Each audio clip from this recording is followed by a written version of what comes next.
kan Karita dari orang yang tidak percaya. Nah, kesaksian kami dengan Karita itu pasti berbeda. Nah, kami Ke kantin, saya mau ke WC, saya dijauhin orang, saya dihina orang, bahkan orang tua saya sendiri tuh sampai mau cerai gitu. Aduh, saya sampai nggak mau dianggap eh, anak gitu. Aduh, sedih banget. Tapi dia kan manggil aku Rita Ena. Nah, bisa nggak minggu minggu depan saya ikut ke gereja, mama ikut ke gereja, mama aja deh dulu ikut ke gereja kayak gitu. Oh, dengan senang hati. Jadi mama ini langsung ikut ke gereja minggu depan. Nggak lamanya. Tadi kakak bilang ketika percaya dengan Yesus itu kayak ngerasa damai gitu ya dalam hatinya. Terus apalagi yang selain kakak tuh merasa damai di dalam hatinya, apalagi yang kakak rasakan setelah kakak itu mengenal pribadi Yesus ini. Shalom. Shalom. Hai. Halo. Pas. Senang sekali hari ini kita bisa berjumpa lagi ya dalam bincang-bincang kopdal lah ya kita Benar, malam benar, benar, hari benar, ini. benar.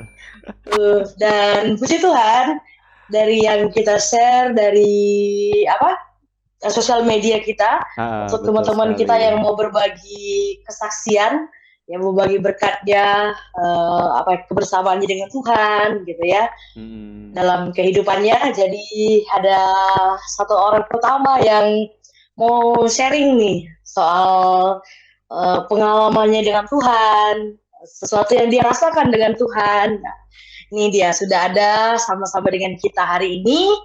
Ada Kak Rita Argiana ya, dari namanya di situ saya baca. Iya. Tapi saya memberikan kesempatan untuk Kak Rita, mungkin bisa memperkenalkan diri dulu Kak, untuk kita semua Halo, nih, untuk sahabat-sahabat selamat Kopda. malam. Halo, Shalom Halo. malam. semua. Oke, Halo. langsung saja ya.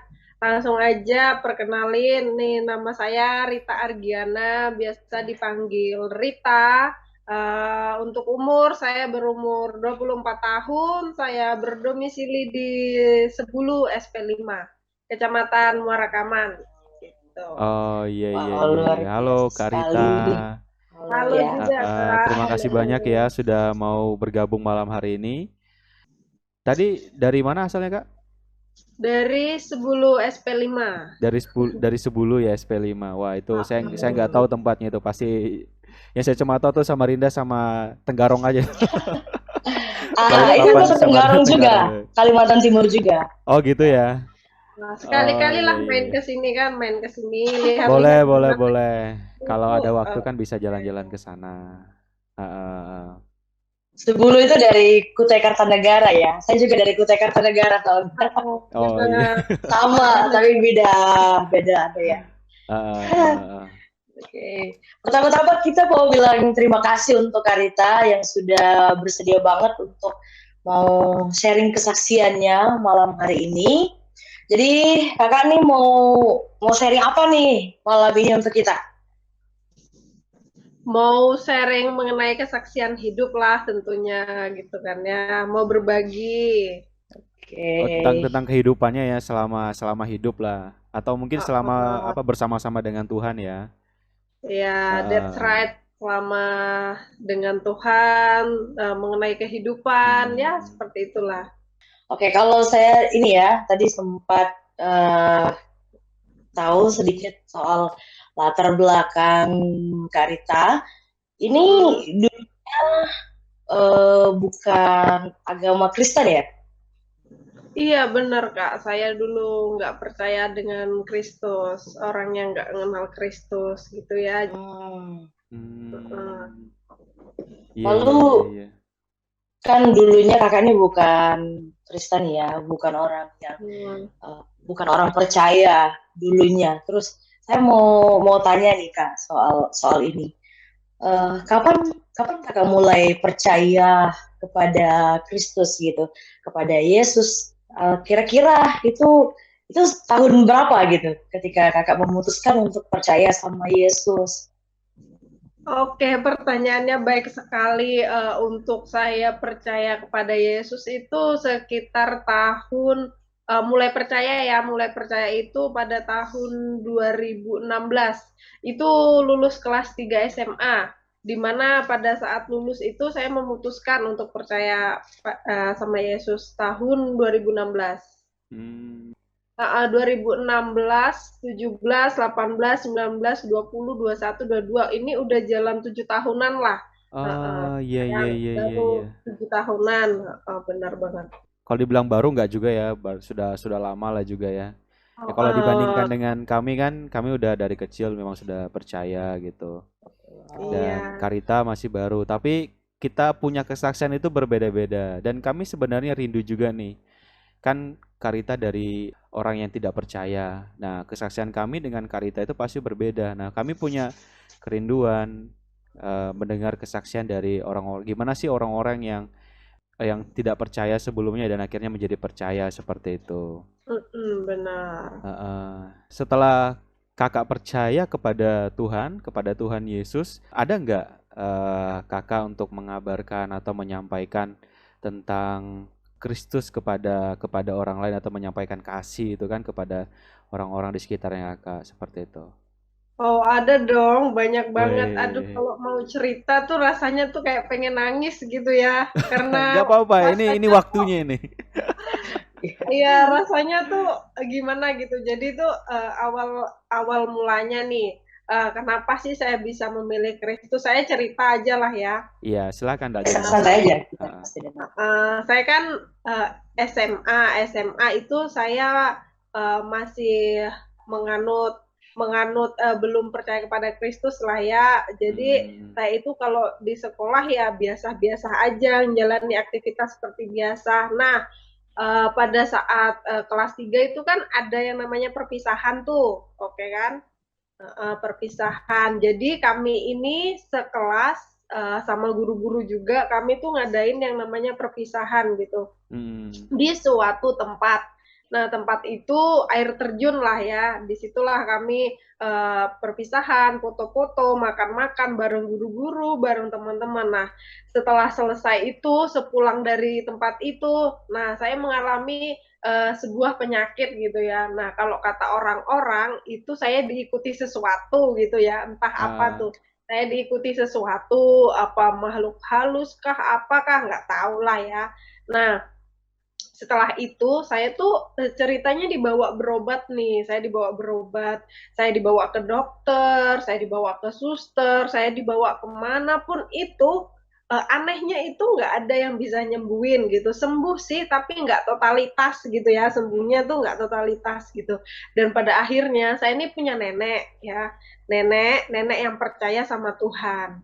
Nah setelah itu saya ditawari sama nenek saya, Rita, kamu mau nggak ikut saya ke gereja, katanya seperti itu. Ngapain saya harus ikut ke gereja, emang saya bisa sembuh ya, kata nenek saya. Kemudian setelah itu udah kamu ikut aja ke gereja, kita doa bareng, kata nenek saya kan. hmm. Nah setelah itu saya ke gereja karena ini kan gerejanya gereja Pentakosta, biasa ada doa 10 malam gitu ya, doa Ah, pencurahan Roh Kudus istilahnya, kata mereka seperti itu. Jadi saya memutuskan sama nenek saya ini pergi ke gereja, dan di gereja itu saya ketemu dengan Ibu Gembala sama Pak Gembala. Di situ kami cerita-cerita, kami sharing-sharing, dan lambat laun itu ditanya sama Gembala, kamu namanya siapa? Saya bilang saya namanya Rita. Kenapa kamu pucat sekali? Gitu-gitulah. hmm. Mari kita doa, singkat cerita saya diajak berdoa. Dan di situ saya mengalami rasanya tuh tenang gitu. Tiba-tiba saya nggak tahu ya kenapa saya tuh teriak-teriak, saya tuh nggak tahu, pokoknya didoain saya tuh teriak-teriak, rasanya tuh Hmm. kayak ada yang keluar dalam diri saya gitu ya. Saya pokoknya teriak-teriak, saya menangis. Setelah itu sudah agak mending, Bu Gembala sama Pak Gembala nih berkata begini, besok kamu datang lagi ya, besok kita masih ada doa di gereja gitu. Jadi saya pulang, besoknya datang lagi sampai yang ke-10 hari. Terakhir saya paling ingat dia bilang kayak gini, Rita, kamu mau sembuh total enggak, katanya kan. Terus dibilang, "Saya mau banget sembuh, soalnya, saya ingin menjalani aktivitas, seperti orang-orang di luar sana," gitu, "nggak di rumah Hmm. aja," gitu kan. "Oke, kalau kamu mau sembuh totalitas," katanya Pak Gembala, "ini obat pamungkas." Saya ingat sekali dia bilang kayak gitu. "Gimana caranya, Pak? Kamu harus terima Kristus sebagai Tuhan dan Juru Selamat kamu. Kalau kamu Hmm. cuma mau sembuh, kamu cuma mau didoakan, tapi kamu nggak mau terima dia, kamu nggak bakal bisa sembuh." Dia tuh bilang seperti itu ya sama saya. Dan akhirnya saya memutuskan, oke deh, saya terima Yesus dari hati yang paling dalam, saya mau deh ngikut Tuhan gitu. Apapun yang terjadi, konsekuensi apapun yang akan saya hadapi, entah saya dijauhi teman, saya dicuekin teman, saya diolok-olok teman, orang-orang di sekeliling, pokoknya saya nggak peduli, intinya saya mau ikut Tuhan. Karena apa? Saya tuh merasakan, wah luar biasa banget gitu loh, buktinya saya sembuh, buktinya saya pulih gitu kan ya. Hmm. Jadi dari situ saya mau deh ikut Tuhan kayak gitu. Tapi bukan karena ikut-ikut nenek, ikut-ikut keluarga enggak ya, tapi dari pribadi, dari ketulusan hati itu emang benar-benar mau ikut Tuhan gitu deh. Hmm. Dan akhirnya di keluargaku itu masih saya pribadi yang ikut Tuhan. Dan singkat cerita minggu depannya itu saya ke gereja sendiri. Tapi orang tuaku, mama, bapak, adik, kakak itu belum ikut ya, belum ikut. Jadi kami tuh berbeda, di rumah itu berbeda. Nah, ada Hmm. kalanya setiap seminggu itu biasa saya ibadah pemuda. Mama ini biasalah ada doa-doa, doa-doa seperti itu kan. Hmm. Nah, setelah itu saya ke gereja. Sedihnya itu apa? Ketika saya ke gereja, dia tuh berkata demikian, "Kenapa kamu ke gereja?" Kayak gitu kan. "Kamu ke gereja, kamu cari nyamuk." Seperti itu. "Kamu mau lihat mama sama bapak cerai," katanya, "kalau kamu pergi ke gereja. Ya udah kalau kamu lihat mama sama bapak cerai, ya udah kamu teruskan aja ke gereja." Wah, Nah, sedih juga ya. orang tua saya berkata demikian. Jadi di situ saya bimbang. Saya bimbang, Tuhan ini gimana? Kenapa? Kok ada aja cobaannya seperti itu. Orang Hmm. tua saya kayak mengambil keputusan mau bercerai kayak gitu. Tetapi itu nggak buat saya nyerah gitu ya. Saya terus berdoa, saya minta solusi sama Bu Gembala, ini gimana Bu? Akhirnya mereka ngasih solusi. Nah, singkat cerita, saya kan posisinya sudah lulus SMA pada waktu itu. Nah, dia tuh bertanya sama saya, "Kamu mau sekolah teologi?" katanya. Itu apa? Saya bilang, "Itu kayak sekolah pendeta gitu, sekolah untuk memperdalam pengetahuanmu tentang, Alkitab, tentang kebenaran," katanya seperti itu kan. Karena kan Hmm. saya kan, belum paham tuh, masuk gereja pun belum paham lagu, belum paham cara membuka Alkitab, belum paham semuanya lah ya. Dan singkat cerita, saya memutuskan, "Iya Bu, saya mau, tapi gimana dengan dana? Saya nggak bukan nggak mampu, tapi dari orang tua ini nggak mendukung saya, nggak mensupport karena mereka dukungnya mungkin kayak kuliah fakultas ekonomi dan bisnis, fakultas apa-apa, mereka dukungnya yang seperti itu. Tapi kalau Ah, untuk iya, iya. teologi mereka itu nggak dukung. Kalau mereka cuma bilang, "Kalau kamu sekolah teologi, ya udah deh sekolah aja, tapi jangan minta dana sama kami," seperti itu kan. Mereka angkat tangan gitu ya. Jadi Hmm. singkat cerita itulah ya namanya kebaikan Tuhan. Nggak tahu juga lah cara Tuhan itu ada aja nolong. Jadi tuh Bu Gembala saya tuh bilang seperti ini, nggak usah bingung deh masalah apa uang kuliah, dia bilang kayak gitu, percaya sama Tuhan gitu. Sekalinya singkat cerita ya puji Tuhan ada sponsor yang sponsori saya sehingga saya tuh boleh sampai lulus gitu. Tapi saya belum sampai lulus itu mama sama bapak ini sudah saya tarik gitu. Mama, bapak, adik, kakak, tante, bahkan orang-orang keluarga-keluarga saya ini udah saya tarik semua udah ikut dengan saya kayak gitu. Walaupun awalnya memang dia orang-orang yang benar-benar taat sama agama kayak gitu, tapi itulah kebaikan Tuhan bisa saya tolong, bisa saya selamatkan gitu. Dan akhirnya singkat cerita kami sekeluarga itu boleh menerima Tuhan. Ini sih merupakan kesaksian yang luar biasa gitu loh kalau menurut saya. Saya saksikan ini di gereja, jemaat-jemaat pun mendengarnya sangat terharu, nangis kayak gitu. Gitu sih ceritanya. Kalau mau cerita mah sampai pagi nggak bakal habis ya, panjang banget ceritanya. Wah, itu luar biasa sekali ya.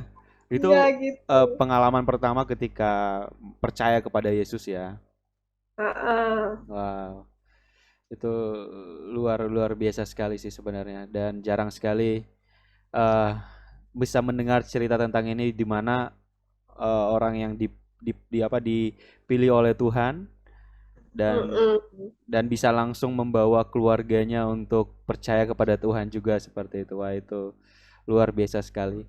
Saya juga Dan punya sebenarnya Ya, saya juga punya mertua, dia juga percaya, dia juga baru percaya juga, kan baru percaya, sudah lama percaya, tapi dia sedang menginjili keluarga-keluarganya, tapi mereka masih banyak yang belum belum percaya, seperti sudah tahu Yesus tapi belum percaya. Tapi di sini saya bisa mendengar, wah, luar biasa kesaksian dari Karita ya. Wah, sebenarnya iya Kak, banyak banget masih sekolah tuh ya, masih sekolah karena pelulusan kan, pelulusan itu dari gereja tuh bilang kamu kalau memang benar-benar ikut Tuhan, kamu harus berani dong ngaku di sekolah. Jangan kamu dua agama seperti itu, jangan kamu dua keyakinan seperti itu ya. Kamu harus buktikan, kamu harus mengaku sama orang-orang di sekolah. Dan pada akhirnya saya mengakui dan saya langsung ke Kepseknya langsung tanda tangan kayak pindah agama seperti itu. hmm, Tetapi sekalinya tiba di sekolah itu, pokoknya di sekolah tuh saya jadi artis deh hari itu. Saya mau ke kantin, saya mau ke WC, pokoknya kemana pun saya pergi, saya pokoknya udah jadi artis tuh di sekolah. Saya diejek, saya dibully, saya dihina, saya dijauhin, waduh, bahkan waduh, nggak ternyata nggak enak karuan deh. juga ternyata ya. Saya Kirain tuh enak-enak aja perjalanannya, saya ternyata wah, tuh luar biasa sekali. sampai ke WC nangis di situ, saya tuh nangis, aduh nggak tahan deh, kenapa sih ngikut Tuhan itu prosesnya gini banget gitu. Saya mau ke kantin, saya mau ke WC, saya dijauhin orang, saya dihina orang, bahkan orang tua saya sendiri tuh sampai mau cerai gitu. Aduh, saya sampai nggak mau dianggap uh, anak gitu. Aduh, sedih banget. Tapi ya itu singkat cerita, nggak tahu lah ya jalan Tuhan. Teman-teman itu akhirnya bisa lulu, bisa terima saya apa adanya. Akhirnya mereka tulus gitu berteman dengan saya, bukan karena saya ini orang Kristen atau apa, tapi ya itulah saya bilang kebaikan Tuhan. Akhirnya mereka bisa terima saya apa adanya. Keluarga saya lebih parahnya, dia dia itu selama saya kuliah Tuhan ya, selama saya kuliah teologi ada 4 bulanan lah ya, 4 bulan itu 4 bulan. Mungkin mereka melihat saya kalau saya malam itu saya doa sebelum tidur, saya mau makan saya doa, bahkan subuh saya bangun, saya berdoa. Mungkin di situ dia melihat saya perubahan itu memang benar-benar terjadi di dalam diri saya gitu. Nah, jadi mungkin mereka melihat ya saya ini rajin doa, saya ini rajin berpuasa gitu. Mungkin mereka melihat dan akhirnya 4 bulan 5 bulanan lah mereka tuh bilang kayak gini, dia kan manggil aku Rita Ena, nah bisa nggak minggu minggu depan saya ikut ke gereja, mama ikut ke gereja, mama aja deh dulu ikut ke gereja kayak gitu. Oh, dengan senang hati, jadi mama ini langsung ikut ke gereja Wow. minggu depan. Nggak lamanya bapak nyusul, nggak lamanya adik saya nyusul kayak gitu. Itu tuh saya sangat nangis terseduh-seduh, aduh dengan apa gini, Tuhan baik banget gitu. Nggak nyangka gitu sampai sekarang sih orang tua puji Tuhan udah bisa ikut dengan saya, walaupun ada kalanya mungkin masih suam-suam kuku, tapi itu menjadi pergumulan buat saya di mana supaya mereka ini lebih semangat lagi di dalam Tuhan gitu sih. Hmm. Kalau cerita itu aduh banyak banget caci maki dari orang-orang, apalagi dari keluarga di Jawa, keluarga di mana-mana tuh ngehina kami semua pokoknya. Tapi ya puji Tuhan sekarang itu udah nggak mandang-mandang gitu. Semua kita satu karena kita namanya hidup, kita punya pilihan, kita punya kepercayaan gitu sih. Iya, benar Hai sampai banget. nangis. Iya, saya Gitu. juga hampir nangis tadi, Wes. Terima kasih banyak Kak Rita, itu luar biasa Iya, sekali ya. sukses nih. Ya, itu kesaksian yang luar biasa, itu keren banget. Dan aku juga mau tahu dong Kak, dari ceritanya. Kakak kan ketika sudah percaya Tuhan Yesus gitu ya, sampai udah masuk teologi.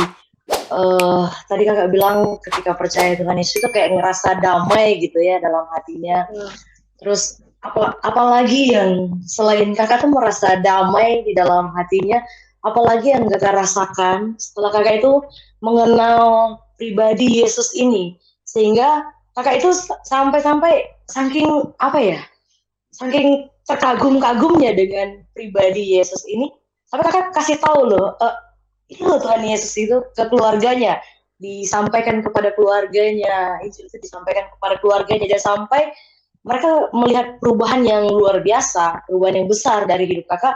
Mereka melihat itu langsung dan mereka percaya gitu. Ya, kalau saya pribadi saya merasakan itu lebih tenang gitu ya, lebih tenang, lebih lebih damai karena apa? Ngerasa kayak lebih dekat karena dia itu Bapa gitu. Nah, sebutannya itu Bapa. Jadi kita tuh merasa lebih dekat, lebih hangat gitu. Nah, Hmm. kayak gitu sih, lebih dekat aja gitu, lebih nyaman, ada damai pokoknya gitulah. Dan aku mau tanya lagi dan mau tahu lagi, uh, kira-kira sampai hari ini ada nggak ayat di mana kakak tuh ketika baca ayat ini, ketika mengingat ayat ini, membuat kakak tuh apa ya, sampai sekarang masih tetap percaya atau kayak ayat-ayat favorit yang membuat kakak tuh bangkit gitu loh, kayak bangga banget punya Tuhan nih gitu, kayak ayat favoritnya gitu ya. I know, I know.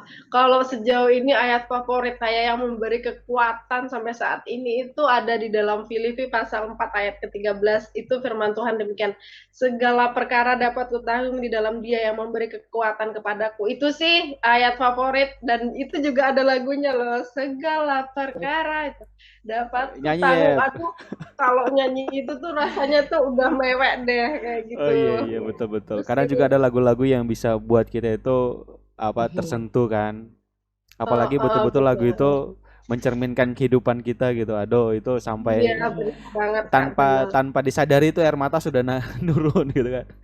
Heeh. Iya iya iya. Karena itu sesuai dengan kehidupan, banyak banget perkara, banyak banget yang Tuhan izinkan terjadi, tetapi dia itu memang benar-benar nyata berikan kekuatan gitu. Nah, Betul betul betul. gitu. Kalau bukan karena dia, nggak mungkin dong aku bertahan sampai sejauh ini, nggak mungkin aku jadi pelayannya sampai saat ini. Bahkan orang Hmm, tua itu udah bukti banget, udah bisa aku bawa kayak gitu kan. Aduh, nggak tahu lagi deh ngomong gimana. iya betul betul sekali. Wah, itu Hmm. luar biasa sekali ya. Mungkin ada pertanyaan terakhir ya. Ya, uh, itu luar biasa sekali, dan bahkan ini berarti kakak sudah selesai ya sekolah teologinya, dan itu banyak loh ketika orang yang apa ya menerima Tuhan Yesus dan memilih untuk percaya, tapi nggak semua kan yang memilih untuk masuk teologi dan melayani, ya kan? Dan kita mau tahu dong, sekarang ini kakak bantu pelayanan atau melayani di gereja mana atau di daerah mana gitu kan? Oke. Kalau untuk saat ini saya masih melayani di gereja di Sebulu, itu gereja GPSI ya. Di situ sebagai asisten gembala, di mana saya juga bantu pelayanan-pelayanan karena gembalanya udah tua kan. Jadi Iya. saya bantu pick up untuk pemuda, untuk anak-anak, bahkan untuk ibadah ibu-ibu seperti itu. Ya. Oh, ternyata pelayanan di gereja juga ya. Iya. Luar biasa Wah, luar luar biasa hambanya. sekali. Wah, saya sampai Iya. tersentuh dengar kesaksiannya Karita. Ya, karena kan sudah dibilang tadi saya bilang kita punya kesaksian itu berbeda-beda. Kita yang sudah di awal percaya dan kakak yang baru mulai percaya kepada Tuhan itu kesaksiannya beda. Dan biasanya orang yang baru awal percaya itu yang pasti berapi-api gitu imannya gitu untuk menyampaikan bener Injil gitu. banget sih itu bener. Iya, Cinta daripada yang mula-mulanya itu iya luar daripada yang biasa. dulu gitu. Ya. Iya, jadi seperti itu. Terima kasih banyak ya Kak Rita untuk kesempatannya malam hari ini bisa menyampaikan kesaksiannya yang begitu luar biasa dan kami bisa mendengar kesaksian itu. Mudah-mudahan juga teman-teman yang nonton video ini mereka juga bisa diberkati dengan ceritanya Kak Rita, membuat iman mereka lebih percaya lagi dan membuat mereka bisa melangkah untuk menyampaikan Injil ya ke orang-orang di sekitar mereka juga seperti yang Kak Rita buat tadi. Wah, itu luar biasa sekali. Saya kasih applause untuk Kak Rita. Luar biasa. Luar biasa, keren banget ya. Dan mungkin terakhir ya,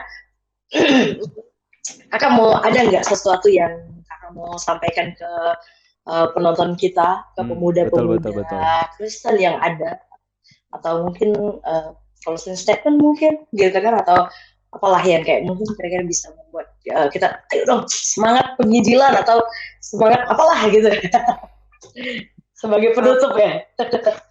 Oke, buat pemuda-pemuda yang nonton malam hari ini, pesan saya selagi masih muda, selagi masih kuat melayani Tuhan, ayolah kita sama-sama semangat melayani. Gunakan setiap talenta, gunakan setiap potensi, bakat yang kalian miliki, skill yang kalian miliki itu untuk melayani Tuhan selagi kita masih kuat. Karena kita nggak tahu ya, tahun ini tuh merupakan tahun yang penuh dengan rahasia, penuh dengan misteri. Kita nggak bakal tahu kita ke depannya kita akan dipanggil Tuhan atau apa. Jadi selagi masih kuat, ayo semangat, kobarkan. Janganlah hendaknya kerajinan kendor, marilah terus layani Tuhan seperti itu. Amin. Amin. Luar biasa. Oke. Terima kasih Kak buat malam hari ini sudah sharing bareng kita ya, udah mau berbagi kesaksiannya kepada kita, dan saya percaya dari kesaksian Kakak malam hari ini ada banyak teman-teman kita di luar sana yang mendengarkan kesaksian ini dan pasti diberkati oleh Tuhan. Amin. Dan kita berharap ketika mereka melihat Kakak kesaksian hari ini, mereka juga rindu terlibat untuk bersaksi ya. Mereka memberkati lebih banyak orang lagi ya di luar sana atas kesaksian hidup mereka bersama-sama dengan Tuhan. Amin. Oke. Jadi itu saja ya mungkin sharing kita malam ini ya, kesaksian dari Kak Rita malam hari ini. Kita sampai ucapkan terima kasih buat teman-teman yang sudah nonton. Jangan lupa like, comment, and subscribe. Oke, shalom. Sampai jumpa. Sampai jumpa lagi. Tuhan memberkati.